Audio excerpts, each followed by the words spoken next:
Али да қаруды басына тақайды, бірақ шүріппені басуға батылы жетпейді.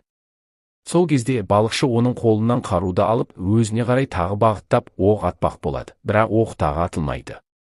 Мұны көрген Али күліп жіберіп, қарудың ішінде оқ жоқ екенін, балықшының оны алдағанын айтады. Алайда балықшы сабырмен оның қателескенін, өзін-өзі алдап жүргенін түсіндіреді. Сосын балықшы аспанға оқ атып, Алидің қолына гильзаны ұстатады. Мұны көрген Алидің көзінен жас шығып, ол үнсіз кетіп қалады. Осы уақытта Каролин Алидің жоқтығына ашуланып, ашуын баса алмай, айқайлап, айналасындағы заттарды лақтырып жатады. Нариман мен Месуде оны сабырға шақыруға тырысады. Ал Али көңілсіз күйде мейрамханаға келеді. Оны көрген Кемал қайда жоғалып кеткенін сұрайды, бірақ Али үнсіз, тек жұдырықталған қолын көрсетеді. Кемал оның қолындағы гильзаны байқап, не білдіргенін сұрай бастайды. Дәл осы кезде Каролин де келіп, Алиге ашумен айқайлап қайда болғанын сұрайды. Кемал оны сабырға шақырып, мейрамхана ішінде барлығы оларды күтіп отқанын айтып, бәрі неке залындағы қонақтарға барады. Али мен Каролин үйленіп некелерін қияды. Бұл сәтте оларды сырттай Экбер бақылап тұрады. Некеден кейін екі жұп вальс билейді.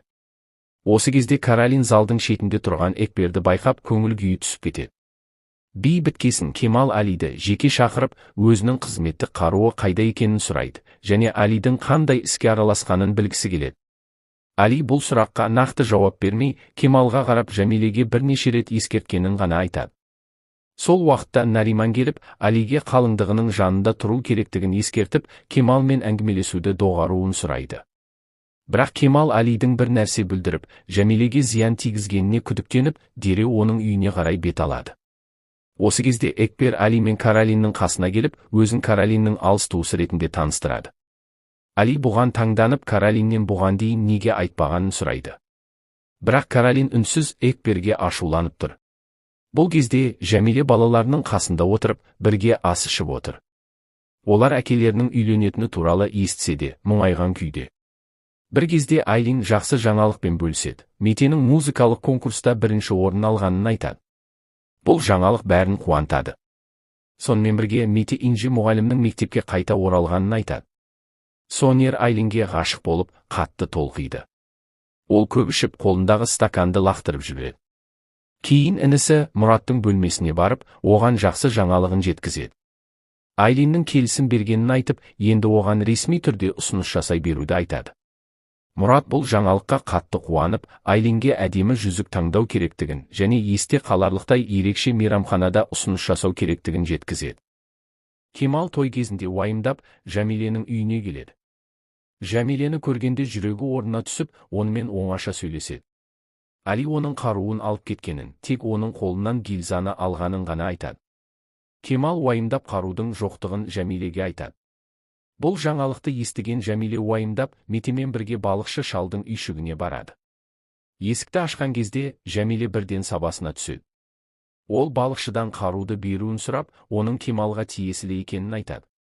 Балықшы қаруды Жәмилеге береді. Қаруды алған Жәмиле Метемен бірге үйіне қайтады. Үйге келгенде Мете анасының сөмкесінен қаруды байқап, ойланып қалады. Түн ортасында Жәмиле балалары ұйықтады деп ойлап, сөмкесін алып, үйден шығып кетеді. Бірақ оны көріп қалған Мете алаңдап, анасының бір қателік жасап қояр деп дереу ұйықтап жатқан әпкелерін оятады. Мете әпкелеріне қарап анасының сөмкесінде қару болғанын және әкесінің үйіне кеткен болуы мүмкін екенін айтады. Балалар дереу үйлерінен шығып, әкелерінің үйіне қарай бет алады.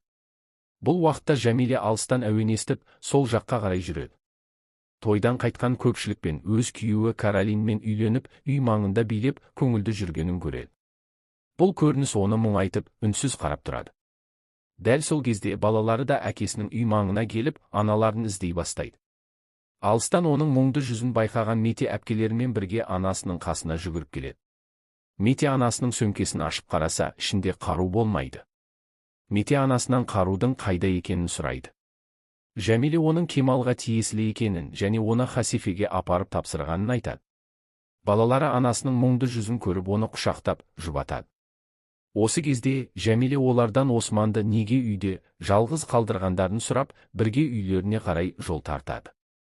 Таңертең Али мен Каролин үйден шығып бірнеше күнге бал айына кетеді.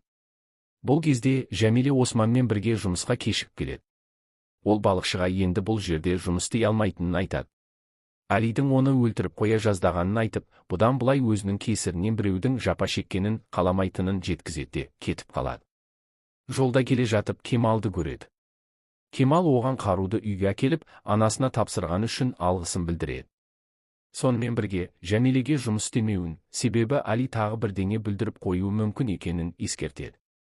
Жәмиле уайымдамауын айтып, жұмыстан шығып кеткенін хабарлайды да өз жолымен кетеді.